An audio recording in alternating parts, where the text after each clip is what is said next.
armor is a very, very difficult thing to draw in such a way that it is convincing. And you can, it really comes down to having, at the end of the whole chain, a competent craftsman who can actually make it. But I think it looks terrifying. Plates which enclose the face and give a kind of scaly, almost reptilian look to the character.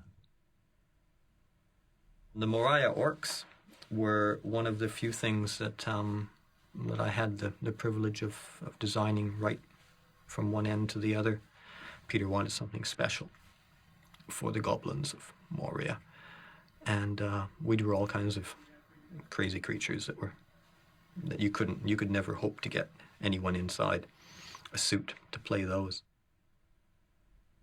This is an early troll concept. I mean, a lot of these sketches are very rough, just to sort of, cut a silhouette, see what Peter thought, see if he reacted nicely to it. And yeah, this is an early one where I had this very sort of forward slung head, and he also has a bit more hair, played a bit more hairily. And yes, and again in the immature sort of design mind that I was at the time, he's got skulls hanging off his belt, something I wouldn't be seen dead doing now probably. And what we wanted to create were alternative cultures that look like they could come straight out of history, but you're never quite sure where they're from. So we drew from all over the place. There's a lot of Oriental and Japanese influence and some of the elven stuff, but we would hope that it's never so overt that you look at them and go, oh, look, they're Japanese elves. The elves that you've seen in Fellowship of the Ring in the Second Age, which is the prologue sequence, we like to think of them as being at the height of their age. They were the colours that we use in them, the kind of shapes we use in them. They're in the summer or the spring of their time. There's still a spring in their step. Their culture's still extant in Middle Earth. Bag End is a hobbit mansion to my eyes, and it's the least humble of the hobbit dwellings. It really is the big estate in Hobbiton. And I've never been to England, so my concept of England, because the Englishness of Hobbiton is obviously, the primary element involved.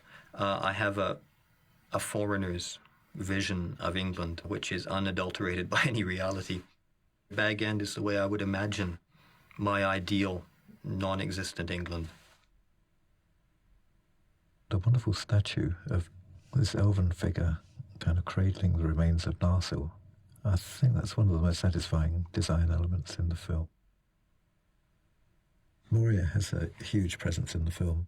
We spent a lot of time developing the look of it and all the various different parts of it as well. There are the mines and then the more formal great halls like Dwarendorf, and this is just the entrance hall, really. They've just come in through the door which opens out onto the lake, into this huge great lobby, only to find that it's full of the corpses of Durin's folk. This wasn't the final design. There were subsequent drawings which developed the actual look of the architecture, but it has something of the feel that I was looking for. I did lots of drawings of Lothlorien, partly to pin down a design concept we could all get excited about, and also just to actually create the look of the trees, poised feel, and some of them feel almost like flowers. This is Galadriel's Glade, which was one of my favourite sets in the film. So I did several drawings, including this one, and also made a maquette based very closely. Peter, you really liked the idea of Galadriel emerging through this split in a tree trunk, which I thought was great.